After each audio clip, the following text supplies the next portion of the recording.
ಇಂದು ಧಾರ್ಮಿಕ ಉಗ್ರವಾದ ಪ್ರಪಂಚದಲ್ಲೇ ಅತಿ ದೊಡ್ಡ ಸವಾಲಾಗಿ ಬೆಳೆದಿದೆ. ಮತಾಂಧತೆಯನ್ನು ಪೋಷಿಸಿ ಉಗ್ರರನ್ನು ನುಸುಳಿಸುವ ಎರಡು ದೇಶಗಳ ನಡುವಿನಲ್ಲಿರುವ ಭಾರತ ಈ ಉಗ್ರವಾದದಿಂದ ಅನೇಕ ದಶಕಗಳಿಂದಲೂ ನೋವು ಅನುಭವಿಸುತ್ತಿದೆ. ಅಫ್ಘಾನಿಸ್ತಾನವನ್ನು ರಷ್ಯಾದ ಹಿಡಿತದಿಂದ ಬಿಡಿಸಲು ಅಮೆರಿಕ ಇಂತಹ ಉಗ್ರರನ್ನು ಪೋಷಿಸಿತು. ತೈಲಕ್ಕಾಗಿ ಅಮೆರಿಕ ಅರಬ್ ದೇಶಗಳ ಮೇಲೆ ದಾಳಿ ಮಾಡಿದಾಗ ಈ ಉಗ್ರರು ಅಮೆರಿಕ ವಿರುದ್ಧ ನಿಂತರು. ಅಮೆರಿಕದ ವಾಣಿಜ್ಯ ಕೇಂದ್ರದ ಅವಳಿ ಗೋಪುರಗಳನ್ನು ಉರುಳಿಸಿದಾಗ ಅದು ತಾನು ಪೋಷಿಸಿದ್ದ ಉಗ್ರರ ವಿರುದ್ಧವೇ ಯುದ್ಧ ಮಾಡಿ ಅಫ್ಘಾನಿಸ್ತಾನವನ್ನು ಆಕ್ರಮಿಸಿತು. ಆದರೆ ಉಗ್ರರ ಮುಖ್ಯಸ್ಥ ಒಸಾಮಾ ಬಿನ್ ಲಾಡೆನ್ ಸಿಗಲಿಲ್ಲ. 10 ವರ್ಷಗಳ ನಂತರವಷ್ಟೇ ಆಪ್ತಮಿತ್ರ ಪಾಕಿಸ್ತಾನದಲ್ಲೇ ಆತ ಅಡಗಿದ್ದು ತಿಳಿದು ಕೊನೆಗೂ ಆತನನ್ನು ಅಮೆರಿಕಾದ ನೇವಿ ಕಮಾಂಡೋಗಳು ಕೊಂದರು. ಸ್ವತಃ ಗೂಢಚರ್ಯೆ ವಿಭಾಗ ಮುಖ್ಯಸ್ಥರಾಗಿದ್ದು ಪೊಲೀಸ್ ಐಜಿಪಿಯಾಗಿ ನಿವೃತ್ತರಾದ ಡಾಕ್ಟರ್ ಡಿ.ವಿ. ಗುರುಪ್ರಸಾದ್ ಅವರು ಹೊಸ ಒಳನೋಟಗಳೊಂದಿಗೆ ಈ ಬಗ್ಗೆ ಬರೆದಿರುವ ಕೃತಿ ಆಪರೇಷನ್ ತ್ರಿಶೂಲ. ಈ ಪುಸ್ತಕದ ವಾಚನ ಮಾಡಲಿದ್ದಾರೆ ಗೋಪಾಲಸ್ವಾಮಿ ಪದವಿ ಪೂರ್ವ ಕಾಲೇಜಿನ ಶೈಕ್ಷಣಿಕ ಸಲಹೆಗಾರರಾಗಿರುವ ಡಾಕ್ಟರ್ ಪಾಂಡುರಂಗ ವಿಠಲ ಅವರು. ತಪ್ಪದೇ ಕೇಳಿ. ಪ್ರತಿ ಬುಧವಾರ ಬೆಳಗ್ಗೆ 7:10 ಮರುಪ್ರಸಾರ ಗುರುವಾರ ಸಂಜೆ 7:10 ನಿಮ್ಮ ನೆಚ್ಚಿನ ಜ್ಞಾನಧ್ವನಿ 90.8 ಸಮುದಾಯ ರೇಡಿಯೋದಲ್ಲಿ.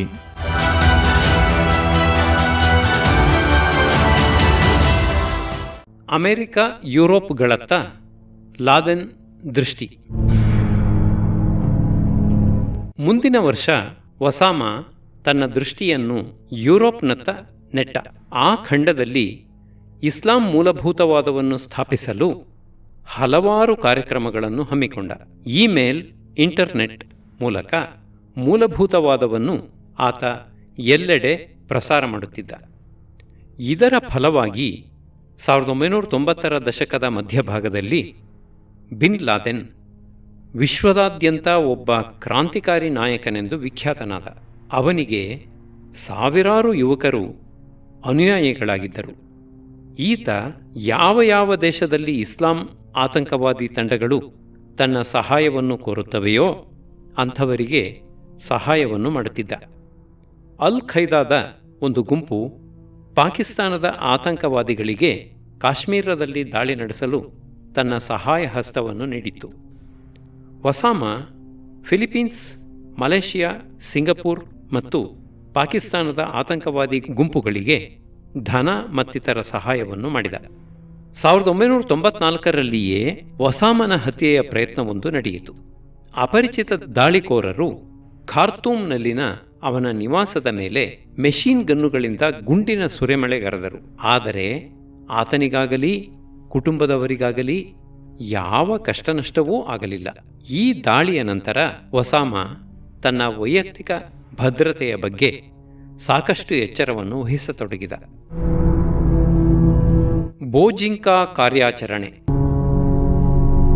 1994ರ ಮಧ್ಯಭಾಗದಲ್ಲಿ, ಅಂದರೆ ವರ್ಲ್ಡ್ ಟ್ರೇಡ್ ಸೆಂಟರ್ನ ಬಾಂಬ್ ದಾಳಿಯಾದ ಮರುವರ್ಷ ಆ ದಾಳಿಯ ರೂವಾರಿ ರಾಮ್ಜಿ ಯೂಸುಫ್ ಫಿಲಿಪೀನ್ಸ್ ದೇಶದ ರಾಜಧಾನಿ ಮನಿಲಾಗೆ ಆಗಮಿಸಿದ. ಅಷ್ಟರಲ್ಲಾಗಲೇ ಅರಬ್ ಮೂಲದ ಹಲವಾರು ಮೂಲಭೂತವಾದಿಗಳು ಅಲ್ಲಿ ವಾಸಿಸುತ್ತಿದ್ದು ಫಿಲಿಪೀನ್ಸ್ ದೇಶದಲ್ಲಿಯೂ ಆತಂಕವಾದಿ ದಾಳಿಗಳನ್ನು ನಡೆಸಬೇಕೆಂಬುದು ಈ ದಳದ ಉದ್ದೇಶವಾಗಿತ್ತು. ಯೂಸುಫ್ನ ಜೊತೆ ಅವನ ಸೋದರ ಮಾವ ಖಾಲಿದ್ ಶೇಖ್ ಮಹಮ್ಮದ್ ಕೂಡ ಆ ದೇಶಕ್ಕೆ ಆಗಮಿಸಿದ್ದ. ರಾಮ್ಜಿ ಯೂಸುಫ್ 1994ರ ಆಗಸ್ಟ್ ಅಥವಾ ಸೆಪ್ಟೆಂಬರ್ನಲ್ಲಿ ಹಾಂಗ್ಕಾಂಗ್ ಹಾಗೂ ತೈವಾನ್ ವಿಮಾನ ನಿಲ್ದಾಣಗಳಿಗೆ ಹೋಗಿ ಅಲ್ಲಿನ ಭದ್ರತಾ ವ್ಯವಸ್ಥೆಗಳನ್ನು ಪರೀಕ್ಷಿಸಿ ಆ ನಿಲ್ದಾಣಗಳ ಮೂಲಕ ಹೋಗುವ ವಿಮಾನಗಳಲ್ಲಿ ಆಯುಧಗಳು, ಬಾಂಬುಗಳನ್ನು ಅಡಗಿಸಿಟ್ಟುಕೊಂಡು ಪ್ರವೇಶಿಸಬಹುದೇ, ಹೇಗೆ ಎನ್ನುವುದನ್ನು ಪರಿಶೀಲಿಸಿದ. ಅದಾದ ನಂತರ ಆತ ನೈಟ್ರೋಗ್ಲಿಸರಿನ್ ಎನ್ನುವ ರಾಸಾಯನಿಕವನ್ನು ಬಳಸಿ ಬಾಂಬ್ ತಯಾರಿಸಬೇಕು ಎಂದು ನಿರ್ಧರಿಸಿ ಆ ರಾಸಾಯನಿಕವು ಆ ದೇಶ ಇಲ್ಲವೇ ಸುತ್ತಮುತ್ತಲಲ್ಲಿ ಎಲ್ಲೆಲ್ಲಿ ಲಭ್ಯವಾಗುತ್ತದೆ ಎನ್ನುವುದರ ಬಗ್ಗೆ ವಿವರಗಳನ್ನು ಕಲೆ ಹಾಕಿದ. ಇದಾದ ನಂತರ ಆತ ಮತ್ತೆ ಮನಿಲಾಗೆ ಹೋಗಿ ಆತಂಕವಾದಿಗಳ ತಂಡವನ್ನು ಸೇರಿದ. ಆ ತಂಡವು ದೇಶದ ರಾಜಧಾನಿ ಮನಿಲಾದಲ್ಲಿ ಒಂದು ಅಪಾರ್ಟ್ಮೆಂಟ್ ಬಾಡಿಗೆಗೆ ಪಡೆಯಿತು. ಇಲ್ಲಿಯೇ ಬಾಂಬುಗಳನ್ನು ತಯಾರಿಸುವ ಉದ್ದೇಶ ಅವರಿಗಿತ್ತು. ಆರಂಭದಲ್ಲಿ ಈ ತಂಡವು ಫಿಲಿಪೀನ್ಸ್ ದೇಶಕ್ಕೆ ಅಮೆರಿಕದ ಅಧ್ಯಕ್ಷ ಬಿಲ್ ಕ್ಲಿಂಟನ್ ಭೇಟಿ ನೀಡಿದಾಗ ಅವರ ಹತ್ಯೆಯನ್ನು ಮಾಡಬೇಕೆಂಬ ಸಂಚನ್ನು ಯೋಜಿಸಿತ್ತು. ಕ್ಲಿಂಟನ್ 1994 ನವೆಂಬರ್ 12ರಂದು 2 ದಿನಗಳ ಭೇಟಿಗಾಗಿ ಫಿಲಿಪೀನ್ಸಿಗೆ ಬರುವವರಿದ್ದರು. ಅವರ ಹತ್ಯೆಯನ್ನು ಹೇಗೆ ಮಾಡಬೇಕು ಎಂದು ಖಾಲಿದ್ ಮೊಹಮ್ಮದ್ನ ನೇತೃತ್ವದಲ್ಲಿ ಆತಂಕವಾದಿಗಳ ನಡುವೆ ಚರ್ಚೆಗಳು ನಡೆದವು. ಅವರ ಕಾರನ್ನು ಗುರಿ ಮಾಡಿ ಬಾಂಬ್ ಸ್ಫೋಟಿಸಬೇಕು, ಇಲ್ಲವೇ ಈ ಹಿಂದೆ ಆಫ್ಘಾನಿಸ್ತಾನದಲ್ಲಿ ರಷ್ಯನ್ ವಿಮಾನಗಳಿಗೆ ಮಾಡಿದಂತೆ ಅವರ ವಿಶೇಷ ವಿಮಾನ ಏರ್ಫೋರ್ಸ್ 1ಗೆ ಗುರಿಯಿಟ್ಟು ಸ್ಪಿಂಗರ್ ಕ್ಷಿಪಣಿಯನ್ನು ಹಾರಿಸಬೇಕು ಎಂದು ತೀರ್ಮಾನಿಸಲಾಯಿತು. ಇವೆರಡೂ ಪ್ರಯತ್ನಗಳನ್ನು ಮಾಡುವುದು ಕಷ್ಟವಾದ ಕಾರಣ ಕ್ಲಿಂಟನ್ರನ್ನು ವಿಷಪೂರಿತ ವಾಯುವನ್ನು ಬಳಸಿಕೊಳ್ಳಬೇಕು ಎಂದು ತೀರ್ಮಾನಿಸಿದರು. ಆದರೆ ಆ ಸಮಯದಲ್ಲಿ ಮನಿಲಾದಲ್ಲಿ ರಾಷ್ಟ್ರಪತಿ ಕ್ಲಿಂಟನ್ಗೆ ಅತಿ ಹೆಚ್ಚಿನ ರಕ್ಷಣೆಯನ್ನು ಕೊಡಲಾಗಿದ್ದ ಕಾರಣದಿಂದ ಈ ಯೋಜನೆಯು ಸಾಧ್ಯವಾಗಲಿಲ್ಲ. ತಮ್ಮ ಮೊದಲ ಪ್ರಯತ್ನ ಫಲಪ್ರದವಾಗದೆ ಹೋದಾಗ ಖಾಲಿದ್ ಶೇಖ್ ಮೊಹಮ್ಮದ್ 1995ರಲ್ಲಿ ಫಿಲಿಪೀನ್ಸಿಗೆ ಆಗಮಿಸುತ್ತಿರುವ ಕ್ರೈಸ್ತ ಧರ್ಮಗುರು ಪೋಪ್ ಜಾನ್ ಪಾಲ್ರನ್ನು ಹತ್ಯೆ ಮಾಡುವುದಲ್ಲದೆ ಅಮೆರಿಕಾಗೆ ಹೋಗುವ 11 ವಿಮಾನಗಳನ್ನು ಸ್ಫೋಟಗೊಳಿಸಬೇಕು ಎಂದು ತೀರ್ಮಾನಿಸಿದ. ಈ ಷಡ್ಯಂತ್ರಕ್ಕೆ ಬೋಜಿಂಕಾ ಷಡ್ಯಂತ್ರ ಎಂದು ಹೆಸರಿಡಲಾಯಿತು. ಕೆಲವರು ಹೇಳುವಂತೆ ಬೋಜಿಂಕಾ ಎಂದರೆ ಅರಬಿಕ್ ಭಾಷೆಯಲ್ಲಿ ವಿಸ್ಫೋಟ ಎಂದರ್ಥ.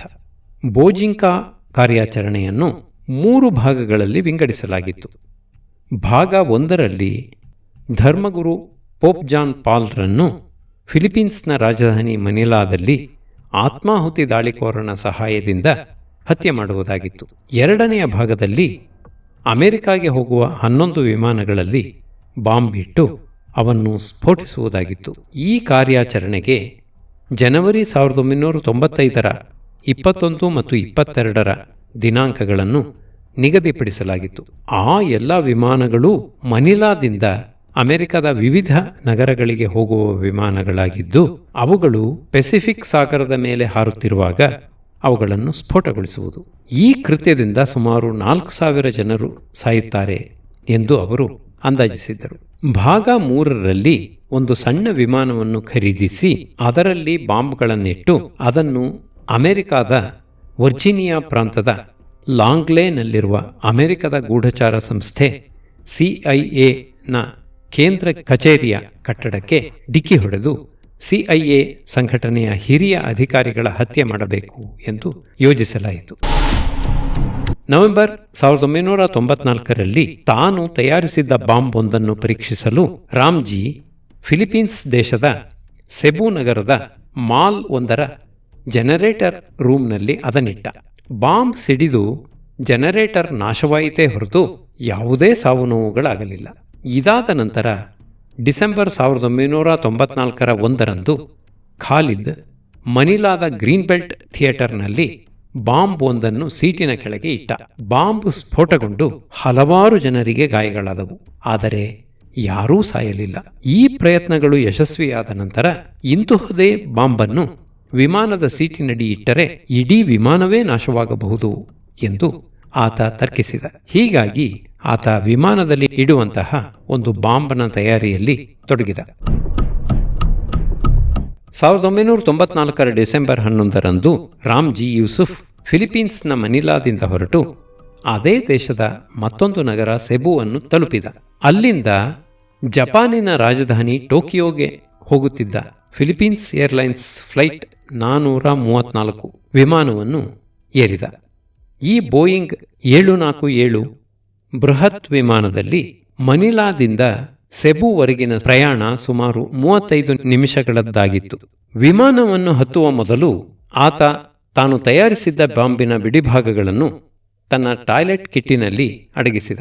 ಬಾಂಬ್ ಸ್ಫೋಟಗೊಳ್ಳಲು ಅವಶ್ಯವಿದ್ದ ಬ್ಯಾಟರಿಯನ್ನು ತನ್ನ ಬೂಟಿನ ಹಿಮ್ಮಡಿಯ ಭಾಗವನ್ನು ಕೊರೆದು ಅದರಲ್ಲಿ ಅಡಗಿಸಿದ. ರಾಮ್ಜಿ ತರ್ಕಿಸಿದ್ದಂತೆಯೇ ವಿಮಾನ ನಿಲ್ದಾಣದ ಭದ್ರತಾಧಿಕಾರಿಗಳು ಬ್ಯಾಟರಿಯನ್ನು ಪತ್ತೆ ಮಾಡಲಿಲ್ಲ.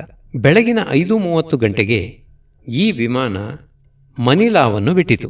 ಸೀಟ್ ಬೆಲ್ಟ್ ಸಂಕೇತವು ನಂದಿದ ಕೂಡಲೇ ರಾಮ್ಜಿ ಬೇಗನೆ ಶೌಚಾಲಯಕ್ಕೆ ಹೋದ.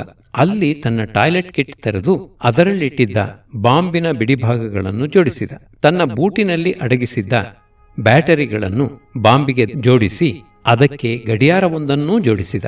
ಬೆಳಗಿನ 10:30 ಸ್ಫೋಟವಾಗುವ ಹಾಗೆ ಟೈಮರ್ ನಿಗದಿ ಮಾಡಿದ. ಇಂಜಿನಿಯರ್ ಆಗಿದ್ದ ರಾಮ್ಜಿಯ ತರ್ಕವಿತ್ತೇನೆಂದರೆ, ಆ ಬಾಂಬ್ ಸಿಡಿದಾಗ ಪ್ರಯಾಣಿಕರ ಕ್ಯಾಬಿನ್ ಕೆಳಗಿರುವ ವಿಮಾನದ ಇಂಧನ ಟ್ಯಾಂಕ್ ಸ್ಫೋಟಗೊಳ್ಳಬೇಕು ಎನ್ನುವುದು.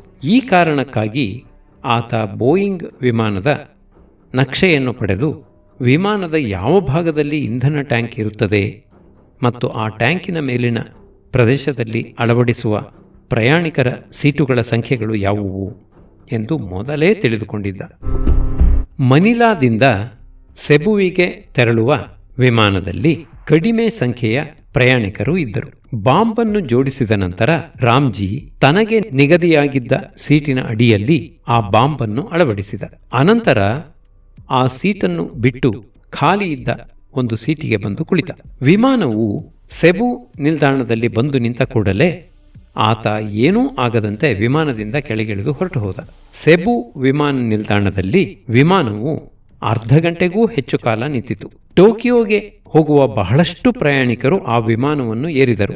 ವಿಮಾನವು ಸೆಬುವಿನಿಂದ ಹೊರಟು ಸಾಗರದ ಮೇಲೆ ಹಾರುವಾಗ ಸರಿಯಾಗಿ ಬೆಳಗಿನ 10:30 ಗಂಟೆಗೆ ಆ ಬಾಂಬ್ ಸ್ಫೋಟಗೊಂಡಿತು. ರಾಮ್ಜಿ ಪಯಣಿಸಿದ ಸೀಟಿನ ಮೇಲೆ ಕುಳಿತಿದ್ದ ಜಪಾನಿ ಪ್ರಯಾಣಿಕನ ಸೊಂಟದ ಕೆಳಗಿನ ಭಾಗ ಸಂಪೂರ್ಣವಾಗಿ ಛಿದ್ರಗೊಂಡು ಆ ವ್ಯಕ್ತಿ ಸ್ಥಳದಲ್ಲಿಯೇ ಮೃತಪಟ್ಟ. ಈ ಸ್ಫೋಟದ ನಂತರ ಆ ವಿಮಾನವು ಹೊಯ್ದಾಡತೊಡಗಿತೇ ಹೊರತು ಮುರಿದು 2 ಭಾಗವಾಗಲಿಲ್ಲ. ಅದರ ಇಂಧನ ಟ್ಯಾಂಕಿಗೂ ಬೆಂಕಿ ಹತ್ತಲಿಲ್ಲ. ವಿಮಾನದ ಪೈಲಟ್ಗಳು ಚಾಕಚಕ್ಯತೆಯಿಂದ ವಿಮಾನವನ್ನು ತಮ್ಮ ನಿಯಂತ್ರಣಕ್ಕೆ ತೆಗೆದುಕೊಂಡು ತುರ್ತು ಪರಿಸ್ಥಿತಿಯಲ್ಲಿ ಜಪಾನಿನ ಒಕಿನಾವಾ ಎನ್ನುವ ನಿಲ್ದಾಣದಲ್ಲಿ ಇಳಿಸಿದರು. ಗಾಯಗೊಂಡವರನ್ನು ಆಸ್ಪತ್ರೆಗಳಿಗೆ ಸೇರಿಸಲಾಯಿತು.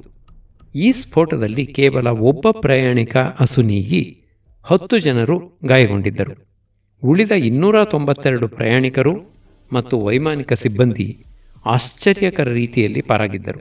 ಮುಂದೆ ಈ ಸ್ಫೋಟ ಹೇಗಾಯಿತು ಎಂದು ತಜ್ಞರು ಪರೀಕ್ಷಿಸಿದರು.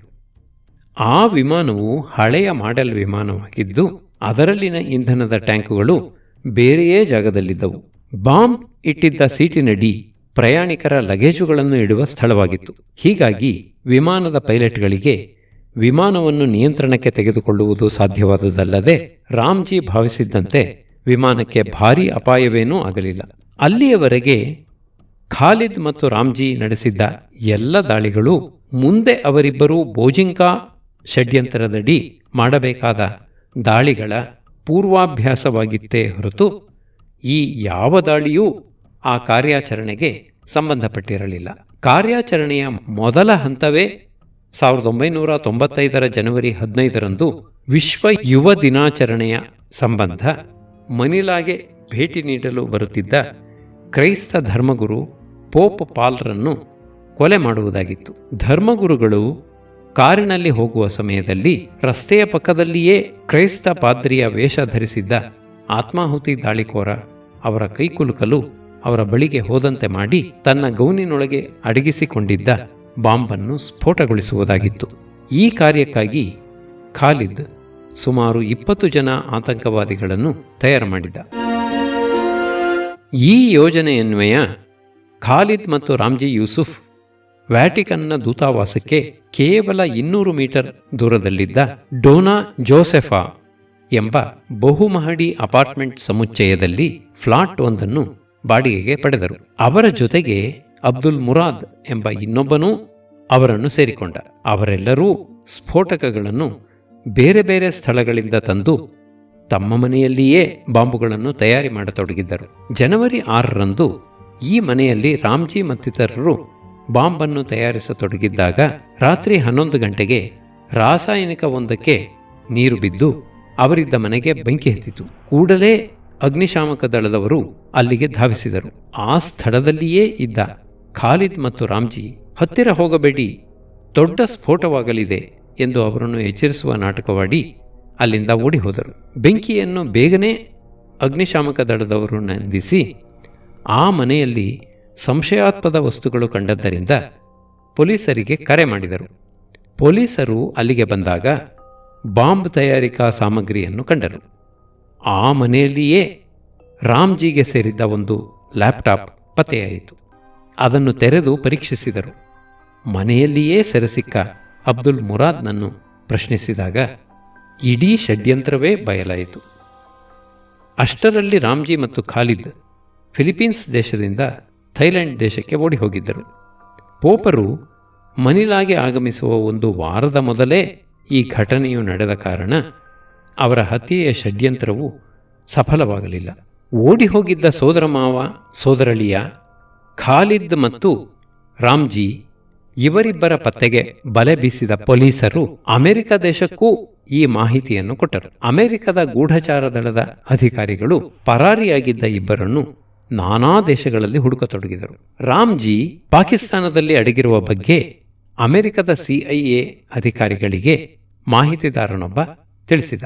ರಾಮ್ಜಿ ಮತ್ತು ಖಾಲಿದ್ ಬಗ್ಗೆ ಮಾಹಿತಿ ಇದ್ದವರಿಗೆ ಭಾರೀ ಮೊತ್ತದ ಬಹುಮಾನವನ್ನು ನೀಡುವುದಾಗಿ ಅಮೆರಿಕ ಸರ್ಕಾರ ಘೋಷಿಸಿತ್ತು. 1995 ಫೆಬ್ರವರಿ 7ರಂದು ಪಾಕಿಸ್ತಾನದ ISI ಏಜೆಂಟರ ಜೊತೆಗೂಡಿದ ಅಮೆರಿಕದ ಭದ್ರತಾಧಿಕಾರಿಗಳು ಇಸ್ಲಾಮಾಬಾದಿನ ಗೆಸ್ಟ್ ಹೌಸ್ ಒಂದರಲ್ಲಿ ಅವನನ್ನು ಬಂಧಿಸಿದರು.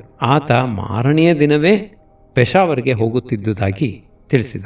ಅನಂತರ ಅವನನ್ನು ಅಮೆರಿಕಕ್ಕೆ ಕರೆದೊಯ್ದು ಅವನ ವಿರುದ್ಧ ವಿಚಾರಣೆಯನ್ನು ನಡೆಸಲಾಯಿತು. ತನ್ನ ವಿಚಾರಣೆಯ ಸಮಯದಲ್ಲಿ ಆತ ತಾನು 1993ರಲ್ಲಿ ಪಾಕಿಸ್ತಾನದ ಅಂದಿನ ಪ್ರಧಾನಿ ಬೇನಜೀರ್ ಭುಟ್ಟೋರವರನ್ನು ಹತ್ಯೆ ಮಾಡಲು ಸುಪಾರಿಯನ್ನು ಪಡೆದಿದ್ದಾಗಿ ತಿಳಿಸಿದ.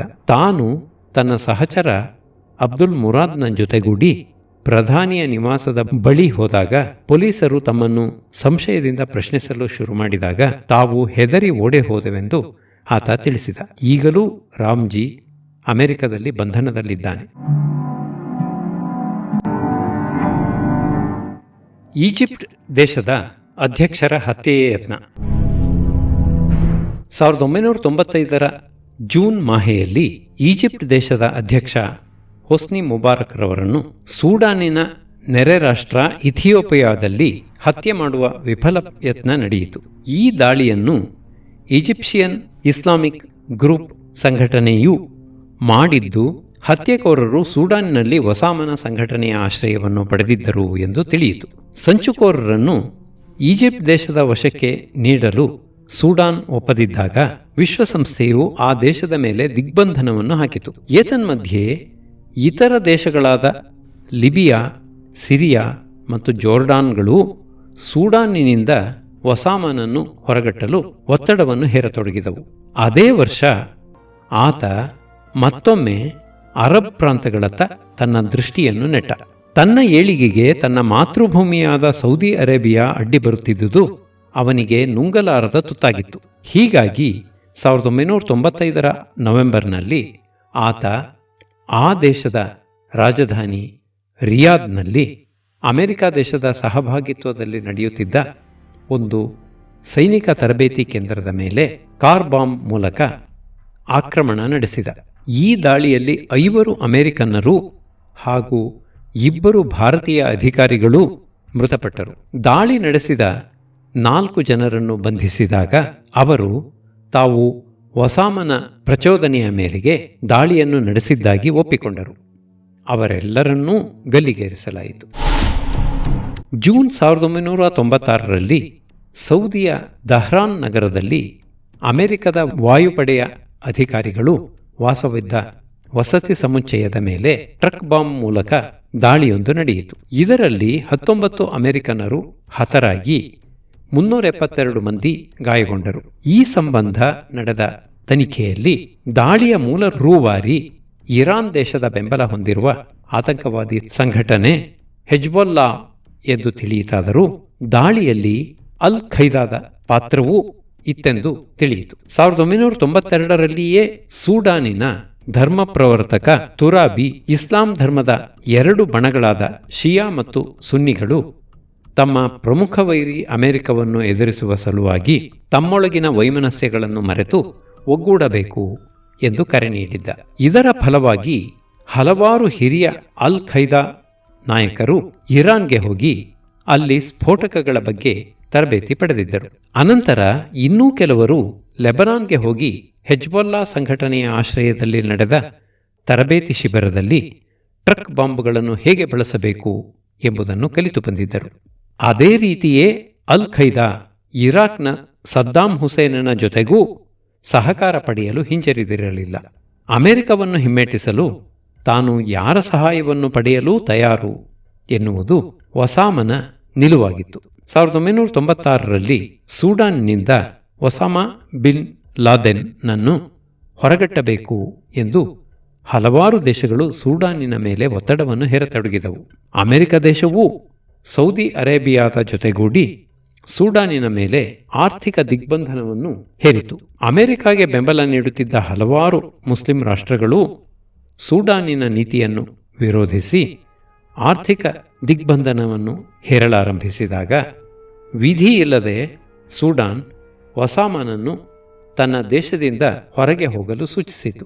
ಹೀಗೆ ಲಾದೆನ್ 1996ರ ಮೇ ತಿಂಗಳಲ್ಲಿ ಸೂಡಾನ್ನಿಂದ ಆಫ್ಘಾನಿಸ್ತಾನದ ಜಲಾಲಾಬಾದಿಗೆ ಬಂದ. ಆತ ಆಫ್ಘಾನಿಸ್ತಾನಕ್ಕೆ ಮರಳಲು ಪಾಕಿಸ್ತಾನ ನೆರವನ್ನು ನೀಡಿತು. ಆಫ್ಘಾನಿಸ್ತಾನಕ್ಕೆ ಮರಳಿದ ಒಸಾಮ 1989ರಲ್ಲಿ ರಷ್ಯನ್ ಸೈನಿಕರು ಆಫ್ಘಾನಿಸ್ತಾನದಿಂದ ಹೊರನಡೆಯುವಾಗ ಆ ದೇಶದಲ್ಲಿ ನಜೀಬುಲ್ಲಾ ಎನ್ನುವವನನ್ನು ದೇಶದ ಅಧ್ಯಕ್ಷ ಸ್ಥಾನದಲ್ಲಿ ಕೂರಿಸಿದ್ದರು. ಆತನ ಆಳ್ವಿಕೆಯನ್ನು ವಿರೋಧಿಸುತ್ತಿದ್ದ ಆ ದೇಶದ ಹಲವಾರು ಜನಾಂಗೀಯ ಗುಂಪುಗಳು ಸರ್ಕಾರದ ವಿರುದ್ಧ ಯುದ್ಧವನ್ನೇ ಸಾರಿದವು. 1992ರಲ್ಲಿ ಆತನನ್ನು ಕೆಳಗಿಳಿಸುವುದರಲ್ಲಿ ಅವು ಸಫಲವಾದವು. ಮುಂದಿನ ಹಲವಾರು ವರ್ಷಗಳು ಆ ದೇಶದಲ್ಲಿ ಅಧಿಕಾರಕ್ಕಾಗಿ ಆಂತರಿಕ ಕಲಹಗಳು ಉಂಟಾದವು. ವಿವಿಧ ಜನಾಂಗೀಯ ಗುಂಪುಗಳು ಅಧಿಕಾರಕ್ಕಾಗಿ ಕಚ್ಚಾಟವನ್ನು ನಡೆಸತೊಡಗಿದವು. ಪ್ರಾಂತೀಯ ಪಾಳೆಗಾರರು ಹುಟ್ಟಿಕೊಂಡು ತಮ್ಮ ತಮ್ಮ ಪ್ರಾಂತ್ಯಗಳಲ್ಲಿ ಆಧಿಪತ್ಯವನ್ನು ಸ್ಥಾಪಿಸಿಕೊಂಡರು. ಈ ಕಲಹಗಳಿಂದ ಹಲವಾರು ನಗರಗಳೂ ಪಟ್ಟಣಗಳೂ ನಾಶವಾದವು. ಸಾವಿರಾರು ಜನರು ಅಸುನೀಗಿದರು. ರಾಜಧಾನಿ ಕಾಬೂಲ್ ನಗರವೂ ಭಾಗಶಃ ನಾಶವಾಗಿತ್ತು. ಎಲ್ಲೆಲ್ಲಿಯೂ ಅರಾಜಕತೆಯು ತಾಂಡವವಾಡುತ್ತಿತ್ತು. 1996ರಲ್ಲಿ ಪಾಕಿಸ್ತಾನವು ಹುಟ್ಟುಹಾಕಿದ್ದ ಹಾಗೂ ಬೆಂಬಲಿಸುತ್ತಿದ್ದ ತಾಲಿಬಾನ್ ದಳವು ಆಫ್ಘಾನಿಸ್ತಾನದ ಬಹುತೇಕ ಪ್ರಾಂತಗಳನ್ನು ತನ್ನ ತೆಕ್ಕೆಗೆ ತೆಗೆದುಕೊಳ್ಳುವುದರಲ್ಲಿ ಸಫಲವಾಯಿತು. ಆದರೆ ಉತ್ತರ ಭಾಗದ ಪಂಜಶೀರ್ ಎನ್ನುವ ಕಣಿವೆಯಲ್ಲಿ ಮಾತ್ರ ಅಹ್ಮದ್ ಶಹಾ ಮಸೂದ್ ಎನ್ನುವ ನಾಯಕ ತಾಲಿಬಾನಿಗಳನ್ನು ಪ್ರತಿರೋಧಿಸಿದ್ದ. United Islamic Front for the Salvation of Afghanistan ಎನ್ನುವ ಸಂಘಟನೆಯನ್ನು ಮಾಡಿಕೊಂಡು ತಾಲಿಬಾನನ್ನು ವಿರೋಧಿಸುವ ಇತರ ಬಣಗಳ ಗುಂಪನ್ನು ಆತ ಕಟ್ಟಿಕೊಂಡಿದ್ದ. ಒಸಾಮಾ ಬಿನ್ ಲಾದೆನ್ ಆಫ್ಘಾನಿಸ್ತಾನಕ್ಕೆ ಮರಳಿದಾಗ ಆತನಿದ್ದ ಜಲಾಲಾಬಾದಿನಲ್ಲಿ ಸ್ಥಳೀಯ ಆಫ್ಘನ್ ಗುಂಪೊಂದು ಅಧಿಕಾರದಲ್ಲಿತ್ತು. ಕೆಲವೇ ತಿಂಗಳ ನಂತರ, ಅಂದರೆ 1996ರ ಸೆಪ್ಟೆಂಬರ್ನಲ್ಲಿ ಜಲಾಲಾಬಾದ್ ತಾಲಿಬಾನಿಗಳ ತೆಕ್ಕೆಗೆ ಸೇರಿತು. ಇದರಿಂದ ಒಸಾಮಾನಿಗೇನು ತೊಂದರೆಯಾಗಲಿಲ್ಲ. ಏಕೆಂದರೆ ಆತ 1990ರ ಮಧ್ಯಭಾಗದಲ್ಲಿಯೇ ತಾಲಿಬಾನ್ನ ನಾಯಕ ಮುಲ್ಲಾ ಒಮರ್ನಿಗೆ ವಿಧೇಯತೆಯ ಪ್ರಮಾಣ ವಚನ ಬಾಯಾವನ್ನು ನೀಡಿದ್ದ. ಬಾಯಾ ಪ್ರಮಾಣದ ಅನ್ವಯ ಅಲ್ ಖೈದಾ ತಾಲಿಬಾನಿನ ಜೊತೆಗೆ ಭ್ರಾತೃತ್ವವನ್ನು ಹೊಂದಿರಬೇಕಾದದ್ದಲ್ಲದೆ ಅಲ್ ಖೈದಾದ ರಕ್ಷಣೆಯ ಹೊಣೆಗಾರಿಕೆ ತಾಲಿಬಾನಿನ ಮೇಲಿತ್ತು. 1997ರ ಮಾರ್ಚಿನಲ್ಲಿ ತಾಲಿಬಾನಿ ನಾಯಕ ಮುಲ್ಲಾ ಒಮರ್ನ ಸೂಚನೆಯ ಮೇರೆಗೆ ಒಸಾಮ ಕಂದಹಾರ್ಗೆ ತನ್ನ ನಿವಾಸವನ್ನು ಬದಲಾಯಿಸಿದ. ಆತ ಆಫ್ಘಾನಿಸ್ತಾನದಲ್ಲಿ ತಾಲಿಬಾನಿಗಳ ವಿರೋಧಿಗಳನ್ನು ಸದೆಬಡಿಯಲು ತಾಲಿಬಾನಿಗಳ ಜೊತೆಗೆ ಕೈಜೋಡಿಸಿದ. ಒಸಾಮ ತಾನು ಸೂಡಾನ್ನಲ್ಲಿ ವಾಸ ಮಾಡುತ್ತಿದ್ದಾಗಲೂ ಪಾಕಿಸ್ತಾನದೊಂದಿಗೆ ಅತ್ಯುತ್ತಮ ಬಾಂಧವ್ಯವನ್ನು ಹೊಂದಿದ್ದ. ಆತನ ತರಬೇತಿ ಶಿಬಿರಗಳು ಪಾಕಿಸ್ತಾನದಲ್ಲಿ ಹಾಗೂ ಆಫ್ಘಾನಿಸ್ತಾನದಲ್ಲಿ ಮುಂದುವರೆದೇ ಇದ್ದವು. ಖೌಸ್ನಲ್ಲಿದ್ದ ಶಿಬಿರದಲ್ಲಿ ಅಲ್ ಖೈದಾದ ತರಬೇತಿದಾರರು ಕಾಶ್ಮೀರದೊಳಗೆ ನುಸುಳಿ ಆತಂಕವಾದಿ ದಾಳಿಗಳನ್ನು ಮಾಡಲು ಐಎಸ್ಐ ಆಯ್ಕೆ ಮಾಡಿದ್ದ ಅಭ್ಯರ್ಥಿಗಳಿಗೆ ತರಬೇತಿಯನ್ನು ನೀಡುತ್ತಿದ್ದರು ಎಂದು ಕೆಲ ವಿಶ್ಲೇಷಕರು ತಿಳಿಸುತ್ತಾರೆ. ಒಸಾಮ ಆಫ್ಘಾನಿಸ್ತಾನಕ್ಕೆ ವಾಪಸ್ಸಾದ ನಂತರ ಇಂತಹ ತರಬೇತಿ ಶಿಬಿರಗಳ ಸಂಖ್ಯೆ ಹೆಚ್ಚಾದವು. ವಿಶ್ವದೆಲ್ಲೆಡೆ ಬೇರೆ ಬೇರೆ ದೇಶಗಳಲ್ಲಿ ಆತಂಕವಾದಿ ದಾಳಿಗಳನ್ನು ನಡೆಸಲು ಸುಮಾರು 10,000 ಜನರಿಗೆ ಅವನ ಶಿಬಿರಗಳಲ್ಲಿ ತರಬೇತಿಯನ್ನು ನೀಡಲಾಗುತ್ತಿತ್ತು. ಗಮನಿಸಬೇಕಾದ ಅಂಶವೆಂದರೆ 2008ರ ಮುಂಬೈ ದಾಳಿಗೆ ಸಂಬಂಧಿಸಿದಂತೆ ಬಂಧಿತನಾದ ಅಜ್ಮಲ್ ಕಸಬ್ ತನಗೆ ಮಾನ್ಶೇರಾ ಎಂಬ ಸ್ಥಳದಲ್ಲಿದ್ದ ಕ್ಯಾಂಪಿನಲ್ಲಿ ಶಸ್ತ್ರಾಸ್ತ್ರಗಳ ಉಪಯೋಗದ ಬಗ್ಗೆ ತರಬೇತಿಯನ್ನು ನೀಡಲಾಯಿತು ಎಂದು ತನ್ನ ತಪ್ಪೊಪ್ಪಿಗೆ ಹೇಳಿಕೆಯಲ್ಲಿ ತಿಳಿಸಿದ್ದ. ಈ ಮಾನ್ಶೇರಾ ಖೈಬರ್ ಪ್ರಾಂತದಲ್ಲಿದ್ದು ಆಫ್ಘಾನಿಸ್ತಾನದ ಗಡಿ ಭಾಗದಿಂದ ಕೇವಲ 300 ಕಿಲೋಮೀಟರ್ ದೂರದಲ್ಲಿದೆ. ಇದೇ ಕಸಬ್ ತಮ್ಮ ತರಬೇತಿಯ ಬಗ್ಗೆಯೂ ವಿವರಿಸಿದ್ದಾನೆ. ಆರಂಭಿಕ ಹಂತದ ತರಬೇತಿಯು 21 ದಿನಗಳ ಅವಧಿಯಾದಾಗಿದ್ದು ಆ ಕಾರ್ಯಕ್ರಮದಲ್ಲಿ ಕಠಿಣವಾದ ದೈಹಿಕ ತರಬೇತಿಯನ್ನು ನೀಡಿ ಧರ್ಮಗ್ರಂಥಗಳ ಪ್ರವಚನ, ಜಿಹಾದಿಯಾಗಿ ಧರ್ಮಯುದ್ಧ ಮಾಡಿದರೆ ಉಂಟಾಗುವ ಲಾಭಗಳು ಮುಂತಾದವುಗಳ ಬಗ್ಗೆ ಮನವರಿಕೆ ಮಾಡಲಾಗುತ್ತಿತ್ತು.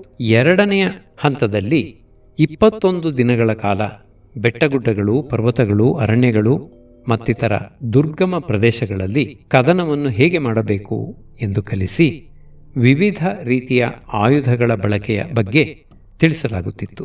AK-47, AK-47 ರೈಫಲ್ ಮತ್ತು ಪಿಸ್ತೂಲುಗಳನ್ನು ಬಿಚ್ಚುವುದು, ಜೋಡಿಸುವುದು ಮತ್ತು ಅವೆರಡರ ಮೂಲಕ ಗುಂಡು ಹಾರಿಸುವುದನ್ನು ಕಲಿಸಲಾಗುತ್ತಿತ್ತು. ಮುಂದಿನ ಹಂತದಲ್ಲಿ ಬಾಂಬ್ಗಳನ್ನು ಹೇಗೆ ತಯಾರಿಸುವುದು, ಅವನ್ನು ಹೇಗೆ ಬಳಸುವುದು, ರಾಕೆಟ್ ಲಾಂಚರ್ಗಳನ್ನು ಹೇಗೆ ಉಪಯೋಗಿಸುವುದು ಎನ್ನುವುದನ್ನು ತಿಳಿಸುವುದಲ್ಲದೆ ಸ್ಯಾಟಲೈಟ್ ಫೋನ್ಗಳ ಬಳಕೆ, GPS ವ್ಯವಸ್ಥೆ, ಭೂಪಟಗಳನ್ನು ಹೇಗೆ ಓದುವುದು ಎನ್ನುವುದನ್ನು ಹೇಳಿಕೊಡಲಾಗುತ್ತಿತ್ತು.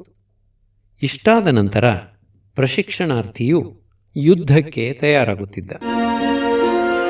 1997ರ ಮಧ್ಯಭಾಗದಲ್ಲಿ ತಾಲಿಬಾನಿಗಳು ಆಫ್ಘಾನಿಸ್ತಾನದ ಬಹಳಷ್ಟು ಪ್ರಾಂತಗಳಲ್ಲಿ ತಮ್ಮ ಆಡಳಿತವನ್ನು ನಡೆಸಿದ್ದರು. ಇದು ಒಸಾಮನ ಅನುಕೂಲಕ್ಕೆ ಬಂದಿತು. ಅದೇ ವರ್ಷ ಒಸಾಮ ಮೊದಲ ಬಾರಿಗೆ ಅಮೆರಿಕದ CNN ಟೆಲಿವಿಷನ್ಗೆ ತನ್ನ ಪ್ರಥಮ ಸಂದರ್ಶನವನ್ನು ನೀಡಿದ. ಆ ಸಂದರ್ಶನದಲ್ಲಿ ಆತ ಅಮೆರಿಕ ದೇಶವು ಇಬ್ಬಗೆಯ ನೀತಿಯನ್ನು ಅನುಸರಿಸಿ ತನಗೆ ವಿರುದ್ಧವಾಗಿರುವ ಎಲ್ಲರನ್ನೂ ಆತಂಕವಾದಿಗಳೆಂದು ಬಿಂಬಿಸುತ್ತಿದೆ. ಆ ದೇಶವು ನಮ್ಮ ನೆಲವನ್ನು ಆಕ್ರಮಿಸಿಕೊಂಡು ನಮ್ಮ ಸಂಪತ್ತನ್ನು ಕೊಳ್ಳೆಹೊಡೆದು ನಮ್ಮನ್ನಾಳಲು ತನ್ನ ಕೈಗೊಂಬೆಗಳನ್ನು ನೇಮಿಸುತ್ತದೆ ಎಂದ. ಆಫ್ಘಾನಿಸ್ತಾನದಲ್ಲಿ ತರಬೇತಿಯನ್ನು ಪಡೆದ ಅರಬ್ ಪವಿತ್ರ ಸೈನಿಕರು 1993ರಲ್ಲಿ ಸೊಮಾಲಿಯಾದ ಮುಸ್ಲಿಮರ ಒಡಗೂಡಿ 18 ಅಮೆರಿಕನ್ ಸೈನಿಕರನ್ನು ಕೊಂದರು ಎಂದಾತ ಹೇಳಿದ. 1998ರ ಫೆಬ್ರವರಿಯಲ್ಲಿ ಅಲ್ ಖೈದಾ ಸಂಘಟನೆಯು ಐಮನ್ ಅಲ್ ಜವಾಹಿರಿ ಸ್ಥಾಪಿಸಿದ್ದ ಈಜಿಪ್ಷಿಯನ್ ಇಸ್ಲಾಮಿಕ್ ಜಿಹಾದ್ ಸಂಘಟನೆಯ ಜೊತೆಗೆ ವಿಲೀನಗೊಂಡಿತು. ಇದಾದ ಕೂಡಲೇ ಅವರಿಬ್ಬರೂ ಜೊತೆಗೂಡಿ ಫತ್ವಾವೊಂದನ್ನು ಹೊರಡಿಸಿದರು. ಇದು International Islamic Front for Jihad on the Jews and Crusaders, ಯಹೂದಿಗಳು ಮತ್ತು ಕ್ರಿಶ್ಚಿಯನ್ನರ ಮೇಲಿನ ಜಿಹಾದ್ಗಾಗಿ ಅಂತಾರಾಷ್ಟ್ರೀಯ ದಳ ಎನ್ನುವ ಸಂಘಟನೆಯ ಹೆಸರಿನಲ್ಲಿ ಅಲ್ ಕುದ್ಸ್ ಅಲ್ ಅರಾಬಿ ಎನ್ನುವ ವೃತ್ತಪತ್ರಿಕೆಯಲ್ಲಿ ಪ್ರಕಟಗೊಂಡಿತು. ವಿಶ್ವದ ಯಾವುದೇ ಭಾಗದಲ್ಲಿ ಸಿಕ್ಕ ಅಮೆರಿಕನ್ ನಾಗರಿಕರನ್ನು ಮುಸಲ್ಮಾನರು ಕೊಲ್ಲಬೇಕು ಎಂದು ಅವರಿಬ್ಬರೂ ಕರೆ ನೀಡಿದ್ದರು. 3 ತಿಂಗಳ ತರುವಾಯ ಅದೇ ಸಂಘಟನೆ ಇನ್ನೊಂದು ಹೇಳಿಕೆಯನ್ನು ಹೊರಡಿಸಿ ಭಗವಂತನ ಶತ್ರುಗಳನ್ನು ಭಯಭೀತರನ್ನಾಗಿ ಮಾಡಲು ಮುಸ್ಲಿಮರು ಸಾಧ್ಯವಾದಷ್ಟು ಬಲಪ್ರಯೋಗವನ್ನು ಮಾಡಬೇಕು ಎಂದು ಕರೆ ನೀಡಿತು. ಈ ಫತ್ವಾವನ್ನು ಹೊರಡಿಸುವಲ್ಲಿ ಅಬ್ದಲ್ ರಹಮಾನ್ನ ಪಾತ್ರ ಇದ್ದಿತು ಎನ್ನುವುದು ಗಮನಾರ್ಹ. ಅಮೆರಿಕದ ದೂತಾವಾಸಗಳ ಮೇಲೆ ಬಾಂಬ್ ದಾಳಿ. 1998ರ ಆಗಸ್ಟ್ 7ರಂದು ಅಲ್ ಖೈದಾದ ಆತ್ಮಾಹುತಿ ದಳಗಳು ಆಫ್ರಿಕಾದ 2 ದೇಶಗಳಲ್ಲಿ ಅಮೆರಿಕ ದೂತಾವಾಸಗಳ ಮೇಲೆ ಏಕಕಾಲದಲ್ಲಿ ಬಾಂಬ್ ದಾಳಿಯನ್ನು ನಡೆಸಿದವು. ಮೊದಲನೆಯದು ಟಾಂಜೇನಿಯಾದ ಡಾರ್ ಎಸ್ ಸಲಾಂನಲ್ಲಿ ಇದ್ದರೆ ಎರಡನೆಯದು ಕೀನ್ಯಾದ ರಾಜಧಾನಿ ನೈರೋಬಿಯಲ್ಲಿದ್ದವು. ಅಂದು ನಡೆದ ಘಟನೆ ಹೀಗಿತ್ತು. ಬೆಳಗ್ಗೆ 10:30 ಗಂಟೆಗೆ ಸ್ಫೋಟಕಗಳನ್ನು ತುಂಬಿಕೊಂಡಿದ್ದ ಒಂದು ಟ್ರಕ್ಕು ಕೀನ್ಯಾದ ನೈರೋಬಿಯ ಅಮೆರಿಕನ್ ದೂತಾವಾಸದ ಮುಖ್ಯ ಗೇಟ್ನ ಮುಂದೆ ಬಂದು ನಿಂತಿತು. ಆ ದೂತಾವಾಸವು ಜನನಿಬಿಡ ಪ್ರದೇಶದಲ್ಲಿ ಇತ್ತು. ಗೇಟಿನಲ್ಲಿದ್ದ ಕಾವಲುಗಾರ ಬಾಗಿಲು ತೆರೆಯಲು ನಿರಾಕರಿಸಿದ. ಆಗ ವಾಹನದ ಒಳಗಡೆ ಇದ್ದ ಟ್ರಕ್ನ ಚಾಲಕ ಮತ್ತು ಆತನ ಜೊತೆಗಾರ ವಾಹನದಿಂದ ಕೆಳಗಿಳಿದು ದೂತಾವಾಸದ ಮುಚ್ಚಿದ್ದ ಗೇಟಿನ ಮುಂದೆ ಇದ್ದ ಕಾವಲುಗಾರನ ಮೇಲೆ ರಿವಾಲ್ವರ್ನಿಂದ ಗುಂಡು ಹಾರಿಸಿದರು. ಚಾಲಕ ಟ್ರಕ್ಕನ್ನು ಗೇಟಿಗೆ ಡಿಕ್ಕಿ ಹೊಡಿಸಿ ಅದನ್ನು ಸ್ಫೋಟಗೊಳಿಸಿದ. ಸ್ಫೋಟದ ಭೀಕರತೆ ಎಷ್ಟಿತ್ತು ಎಂದರೆ ದೂತಾವಾಸದ ಇಡೀ ಕಟ್ಟಡವೇ ನೆಲಸಮವಾಯಿತು. ಈ ಘಟನೆಯಲ್ಲಿ 12 ಅಮೆರಿಕನ್ ನಾಗರಿಕರೂ ಸೇರಿ 213 ಜನ ಮೃತಪಟ್ಟು 1000ಕ್ಕೂ ಹೆಚ್ಚು ಜನರು ಗಾಯಗೊಂಡರು. ದಾರ್ ಎಸ್ ಸಲಾಮಿನಲ್ಲಿದ್ದ ಅಮೆರಿಕನ್ ದೂತಾವಾಸ ಜನನಿಬಿಡ ಜಾಗದಲ್ಲಿ ಇರಲಿಲ್ಲ. ಬೆಳಗಿನ 10:37ಕ್ಕೆ ಆ ದೂತಾವಾಸದ ಬಾಗಿಲಿನ ಬಳಿಗೆ ಸ್ಫೋಟಕಗಳನ್ನು ತುಂಬಿದ್ದ ಟ್ರಕ್ ಆಗಮಿಸಿತು. ಅದೇ ಸಮಯಕ್ಕೆ ಗೇಟಿನ ಮುಂದೆ ದೂತಾವಾಸಕ್ಕೆ ನೀರು ಸರಬರಾಜು ಮಾಡಲು ಬಂದಿದ್ದ ಒಂದು ಟ್ಯಾಂಕರ್ ನಿಂತಿತ್ತು. ಈ ಕಾರಣದಿಂದ ಸ್ಫೋಟಕದ ಟ್ರಕ್ ಅದರ ಹಿಂದೆಯೇ ನಿಲ್ಲಬೇಕಾಯಿತು. ಇದರಿಂದ ಬೇಸತ್ತ ಆತಂಕವಾದಿ ತನ್ನ ವಾಹನವನ್ನು ಅದು ನಿಂತಿದ್ದ ಜಾಗದಲ್ಲಿಯೇ ಸ್ಫೋಟಿಸಿದ. ಈ ಸ್ಫೋಟದಲ್ಲಿ 11 ಜನರು ಮೃತಪಟ್ಟು 85 ಜನರು ಗಾಯಗೊಂಡರು. ಅಲ್ ಖೈದಾದ ಈ ದಾಳಿಯಿಂದ ರೊಚ್ಚಿಗೆದ್ದ ಅಧ್ಯಕ್ಷ ಬಿಲ್ ಕ್ಲಿಂಟನ್ ಅಲ್ ಖೈದಾದ ವಿರುದ್ಧ ಆಪರೇಷನ್ ಇನ್ಫಿನಿಟ್ ರೀಚ್ ಎಂಬ ಹೆಸರಿನ ಕಾರ್ಯಾಚರಣೆಯನ್ನು ನಡೆಸಲು ಸಮ್ಮತಿಸಿದರು. ಅಮೆರಿಕದ ನೌಕಾಪಡೆಯ ಹಡಗುಗಳು ಸೂಡಾನ್ನ ರಾಜಧಾನಿ ಖಾರ್ತೂಮ್ನ ಒಂದು ಫ್ಯಾಕ್ಟರಿಯ ಮೇಲೆ ಇದು ಅಲ್ ಖೈದಾಗೆ ಸಂಬಂಧಿಸಿತೆಂದು ಶಂಕಿಸಲಾಗಿತ್ತು ಮತ್ತು ಆಫ್ಘಾನಿಸ್ತಾನದ ಒಸಾಮಾ ಮತ್ತವನ ಅನುಯಾಯಿಗಳು ಅಡಗಿದ್ದಾರೆಂದು ಶಂಕಿಸಲಾದ ಖೋಸ್ತ್ ಪ್ರಾಂತದ ಕೆಲವು ಜಾಗಗಳ ಮೇಲೆ ಕ್ಷಿಪಣಿಗಳ ದಾಳಿಯನ್ನು ನಡೆಸಿದವು. 1998 ಆಗಸ್ಟ್ 20ರಂದು ನಡೆದ ಈ ದಾಳಿಗಳಲ್ಲಿ 25ರಿಂದ 30 ಮಂದಿ ಅಸುನೀಗಿ 50ಕ್ಕೂ ಹೆಚ್ಚು ಜನರು ಗಾಯಗೊಂಡರು. ಆದರೆ ಒಸಾಮಾ ಮತ್ತವನ ಹತ್ತಿರದ ಅನುಯಾಯಿಗಳಿಗೆ ಯಾವ ಹಾನಿಯೂ ಉಂಟಾಗಲಿಲ್ಲ. ಕೆಲವು ಒಂಟೆಗಳು ಮತ್ತು ಕೋಳಿಗಳ ಹೊರತಾಗಿ ಬೇರೆ ಯಾರೂ ಸಾಯಲಿಲ್ಲ ಎಂದು ಒಸಾಮಾ ಅಮೆರಿಕನ್ನರನ್ನು ಹಂಗಿಸಿದ. ದೂತಾವಾಸಗಳ ದಾಳಿಯ ಬಗ್ಗೆ 19 ಬೇರೆ ಬೇರೆ ಪ್ರಕರಣಗಳು ದಾಖಲಾದವು. ದಾಳಿಗೆ ಸಂಬಂಧಿಸಿದಂತೆ ಕೆಲವರನ್ನು ಬಂಧಿಸಲಾಯಿತು ಮತ್ತು ಕೆಲವರನ್ನು ಹತ್ಯೆ ಮಾಡಲಾಯಿತು. ಈ ಬಗ್ಗೆ FBI ತನಿಖೆ ನಡೆಸಿತು. ಒಸಾಮಾ ಬಿನ್ ಲಾದೆನ್ನನ್ನು ಮುಖ್ಯ ಆರೋಪಿ ಎಂದು ತೋರಿಸಿ ಆತ ತನಗೆ ಅತಿ ಅವಶ್ಯವಾಗಿ ಬೇಕಾದ ಆತಂಕವಾದಿ ಎಂದು FBI ಘೋಷಿಸಿತು. ಈ ದಾಳಿಯ ಪ್ರತೀಕಾರವಾಗಿ ಒಸಾಮಾ ಎಲ್ಲಿದ್ದರೂ ಅವನನ್ನು ಹುಡುಕಿಕೊಳ್ಳಬೇಕೆಂದು ಅಮೆರಿಕ ನಿರ್ಧರಿಸಿತು. 1998 ಡಿಸೆಂಬರ್ 17ರಂದು CIA ಅಧಿಕಾರಿಗಳು ಒಸಾಮಾ ಕಂದಹಾರ್ನಲ್ಲಿ ಇರುವ ಸರ್ಕಾರಿ ಅರಮನೆಯಲ್ಲಿದ್ದಾನೆ ಎನ್ನುವ ಮಾಹಿತಿಯನ್ನು ನೀಡಿತು. ಆದರೆ ಆ ಕಟ್ಟಡಕ್ಕೆ ಕ್ಷಿಪಣಿಯ ದಾಳಿಯನ್ನು ಮಾಡಲು ಶ್ವೇತಭವನವು ಒಪ್ಪಲಿಲ್ಲ. 1999 ಫೆಬ್ರವರಿ 9ರಂದು ಒಸಾಮಾ ಕಂದಹಾರ್ ಹೊರವಲಯದಲ್ಲಿ ಕ್ಯಾಂಪೊಂದರಲ್ಲಿ ವಾಸ್ತವ್ಯವನ್ನು ಹೂಡಿದ್ದು ಬಸ್ಟರ್ಡ್ ಪಕ್ಷಿಗಳ ಶಿಕಾರಿ ಮಾಡುತ್ತಿದ್ದಾನೆ ಎಂಬ ಮಾಹಿತಿ CIAಗೆ ಬಂದಿತು. ಹಡಗುಗಳಿಂದ ಆ ಜಾಗದ ಮೇಲೆ ಕ್ರೂಸ್ ಕ್ಷಿಪಣಿಗಳ ದಾಳಿ ನಡೆಯಬೇಕೆಂದು ತೀರ್ಮಾನಿಸಲಾಯಿತು. ಆದರೆ ಮಾರನೆಯ ದಿನ ಫೆಬ್ರವರಿ 10ರಂದು ಒಸಾಮನ ಜೊತೆಗೆ ಸಂಯುಕ್ತ ಅರಬ್ ಎಮಿರಾತಿನ ಕೆಲವು ರಾಜಕುಮಾರರು ಇದ್ದಾರೆ ಎಂಬ ಮಾಹಿತಿ ಬಂದಾಗ ಈ ದಾಳಿಯ ಯೋಚನೆಯನ್ನು ಕೈಬಿಡಲಾಯಿತು. 2000 ಜೂನ್ ತಿಂಗಳಲ್ಲಿ ಒಸಾಮಾ ಯೆಮೆನ್ ದೇಶದ 17 ವರ್ಷದ ಯುವತಿ ಅಮಲ್ ಎನ್ನುವವಳನ್ನು ವಿವಾಹವಾದ. ಅದೇ ವರ್ಷದ ಅಕ್ಟೋಬರ್ 12ರಂದು ಒಸಾಮಾ ಅಮೆರಿಕದ ಯುದ್ಧ ನೌಕೆಯೊಂದರ ಮೇಲಿನ ದಾಳಿಗೆ ಆದೇಶಿಸಿದ.